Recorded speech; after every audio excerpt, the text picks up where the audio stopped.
Sveiki visi, šiandien Service 007 jau turbūt visiems iki skausmo pažįstamas ir daug kartų aptartas, bet nepaisant to, kuris laikas nebuvo atvykęs į mūsų dirbtuves, tai yra hybridinis Toyota Prius automobilis, visų ypatingai mėgstamas visų pavežėjų, tiek maisto pristatymo, kas užsiema veikla, tai tikrai labai patvarus, techniškai stabilus, sakykime, remontuot nebrangus.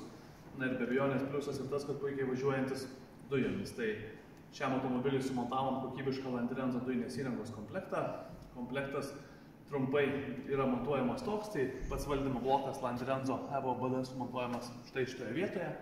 Dujiniai purkštukai Landrenzo grupė priklausantis AEB A+, slėgio daviklis, dujinės fazės filtras ir čia yra sumontuotas reduktorius Landrenzo L02 Turbo kartu su skystos fazės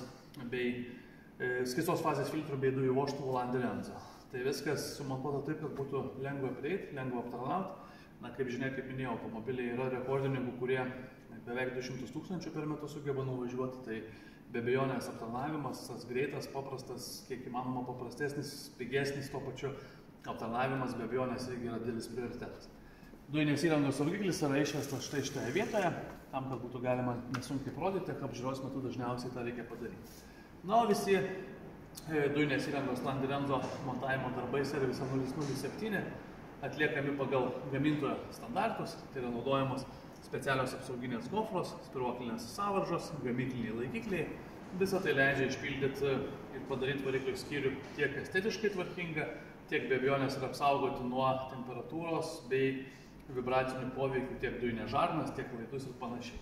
Kiekvieni mūsų laidynas variklio skyriuje yra adaptuojamas konkrečiai šiam variklio skyriui.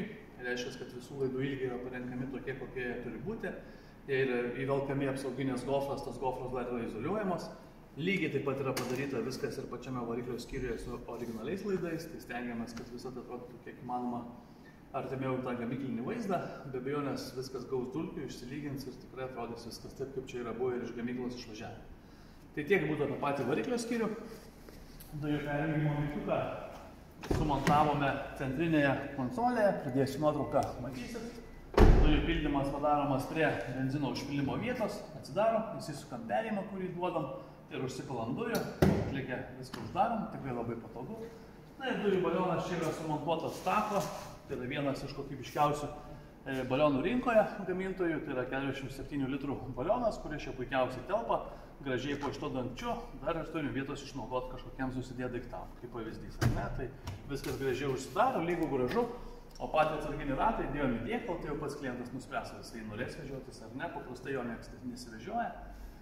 Šią dieną yra visokiausių kalnas draudimų su pagalbom kelyje, bet to galima įsidėti kažkokių tai putų rinkinį arba dar kažką į tą apatinę vietą ir tą vietą sutaupyti bagažinę. Tai va, tai tiek apie hibridinį Toyota Prius ir Landrenzo dujinę įrangą. Kaip visada, jeigu yra klausimų, klauskit, tiem, kas nori kokybiškų sprendimų, susisiekit, bandysim padėti. Ačiū.